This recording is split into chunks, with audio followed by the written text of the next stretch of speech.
So today we are looking at my 2021 Honda Ridgeline Sport. I've done a couple of in-depth reviews on the Ridgeline itself, so this video is going to focus on mods, upgrades, and gear. Sound good? Hey, it's Jason here from Ridgeline Outdoor Adventure, and thanks for hanging out with us today. Quick stop at the boat launch area of my favorite lake. Yes, that lake. Get a little bit of filming done on the truck before the dust gets piling up on there. I'm overdue for an updated walk-around video. Rather than do it vlog style, where you clumsily walk around a vehicle with a shaky camera and an abandoned script, I want to use voiceovers so that I can properly script this and eliminate background noise, verbal diarrhea, and camera shake. You're welcome. Let's start on the inside, as I've spent less time talking about interior mods over the years, and the questions have been piling up. The pedal commander is an absolute necessity in most modern vehicles, as throttle response has been dumbed down by manufacturers aiming for smooth acceleration. This unit plugs into your throttle cable above the gas pedal and allows you to dial in just the right amount of throttle response. There are plenty of naysayers out there, but I like this unit a lot. It doesn't add power, but it does get you into the power band quicker. I talk a lot about this in my Rant and Rave series, so I'll put a link in the description below. Next up is the AUXbeam auxiliary control panel. This is the cleanest and easiest way to control all your lighting and other auxiliary gear, such as a winch. Available in multiple sizes and shapes and priced under $200, you can't go wrong here. While AUXbeam isn't a premium brand, they are the best of the Amazon brands, and I've tested their warranty. They do stand behind their products. The control panel runs through the firewall to the brain unit in the engine bay. The idea is that you run all your external gear right to the brain, and it is then controlled by the switch panel. No more running wires through the firewall and having a bunch of janky switches in dumb spots. Clean, effective, affordable. Next, ScanGauge 2 can help you monitor your vehicle's most vital systems and provide the kind of real-time information you've been missing. Features include more than 15 built-in digital gauges, 5 sets of trip data, and an easy-to-use scan tool that shows both set and pending trouble codes, all in an ultra-compact design that installs in minutes. I've been using it specifically for monitoring my transmission fluid temperatures, as the ZF9 transmission gets mighty hot when I'm wheeling up 2,000-meter summits in search of epic 360 views. ScanGauge 3 is now available, but since I'm using mine for just one detail, and the form factor is a perfect fit for me, I have no intention of upgrading. Anyway, one could do an entire video just on this product, so I'll let someone else do the rest of the talking on this subject. I know you guys are itching to hear about the stereo, and that could be a video series on its own. In fact, it would have been if I had a YouTube channel back when I was installing the stereo. We're not getting to that quite yet. Let's talk about interior gear storage. So I've used some obvious storage solutions and some out-of-the-box ideas, or more like on-the-box ideas.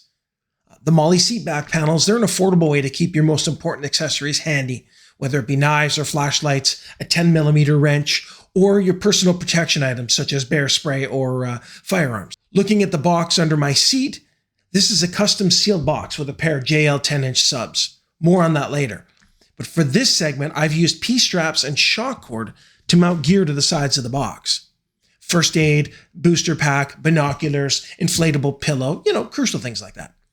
The molle sun visor panel really intrigued me when I saw it on Temu, but not for having gear dangling in my line of sight up here. No thanks.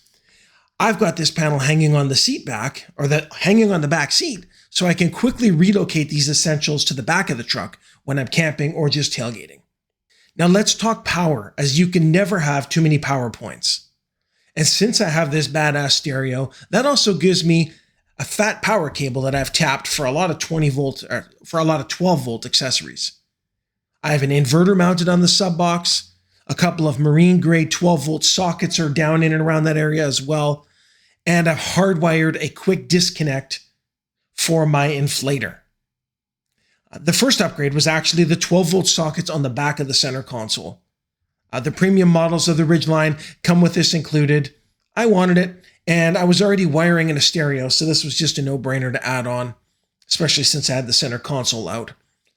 So pretty much all my extra power points are wired direct to battery, so I can use them anytime. And no, I haven't been left yet with a dead battery. But thanks for asking. And real quick, a MagSafe phone mount Amazon handheld radio mount, and a Honda-specific USB switch to charge the handheld radio. And now for the elephant in the room. I barely know where to start with this stereo build.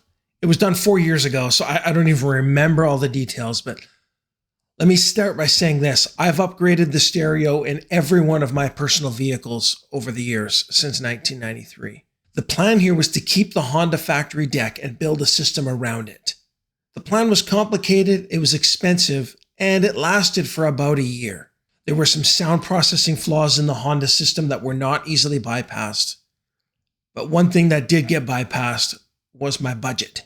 Without going into all the details of how the system got to this stage, let's just talk about where it is now and a little bit less of what it took. Otherwise, we'll be here all day. So I've always done all my own installs other than my very first stereo. First car, 19 years old, a deck in 4, A&B sound in Surrey. Anyway, always done my own installs, but this one had a lot of advanced tuning and factory integration. So I worked closely with my local shop, Certified Auto in Abbotsford, and I convinced them to let me do the physical wiring, the physical install, and the wiring basics. They reluctantly agreed. I'd built up enough of a relationship with them. They'd seen some of my work.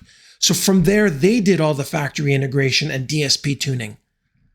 When it came to upgrading to the Kenwood deck a year after the initial install, I let the shop handle 100% of that. I was done at that point. Simply put, I have kept all the factory integrations. We've got the backup camera, the steering wheel controls. But what I did lose were the advanced menus that are buried in the factory deck. So auto dimmer features, auto lock and unlock, how long the headlights stay on after you lock it, those kind of little convenience and creature comforts. I set them up the way I wanted them, and I didn't think I'd ever need to change them. 3 years later, I've not really thought about it. If I did need to make any of these adjustments, I could simply pull out the Kenwood deck, unplug the wires, plug the factory deck back in, make the changes, or reinstall the Kenwood deck. 2 hours, I'm sure. No big deal. But again, I doubt that's ever going to happen. As for the build, I went semi-pro. I used extensive soundproofing, premium wires and cables, and an install that garnered compliments from the sales staff and installers at Certified Auto. They basically said it was the best DIY install they'd ever seen, equal to or better than some of the professional installs they've seen from their competitors. So I took that as a compliment. Anyway, let me finish tooting my own horn. In terms of gear, the heart of it is the Kenwood DMX 1037S, an 11-inch floating display with wireless Apple CarPlay. A sweet deck indeed. There's been a few CarPlay integration issues over the years, or connectivity issues. I've had to disconnect the Wi-Fi connection, reestablish Bluetooth, just little pissy things. I've gone back and forth between wired and wireless over the few years. But it's been stable for the last year. It's not been finicky at all. And that said, not too many aftermarket or factory systems consistently play nice with Apple CarPlay or Android Auto. Speakers, Blam Signature 2-way 6.5-inch components up front, and Blam Relax 6.5-inch coaxes in the back doors. We've got a Helix 6-channel amp powering all the main speakers, and their DSP mini unit with a conductor knob handles amplification and sound processing. The aforementioned JL10s are powered by a JL1001D mono amp, and the subs are downfiring, as that's generally the best position for sound quality and maximum bass, and it also ensures your best chance of avoiding damage. I didn't want to use up the entire space under the back seat, so a sealed box was needed. I went as small as I could, and you know what? I generally prefer sealed versus ported anyway, especially if I'm building it myself. I'm into this for about 10 grand Canadian. Yeah, so about 7K US, and that was doing a lot of the labor myself. I knew then, and I definitely know now, that was going to be my last big stereo, so I'm enjoying every minute of it. Labor, in terms of my own, rough guess, I put in at least 50 hours of my own time into this, probably closer to 100. But it's something I enjoy doing. And then there was the shop labor as well, probably 20 hours over the various stages of the install. Good stereos can be reasonably affordable. Great ones, not so much. And this is a great stereo. I think that about covers it. I'm sure there's going to be questions in the comments. Some I'll be able to answer, some I might not, as I didn't do the factory integration myself. That is going to be it for the interior walkthrough. And until next time, and there will be a next time, go play outside. Cola, go play outside.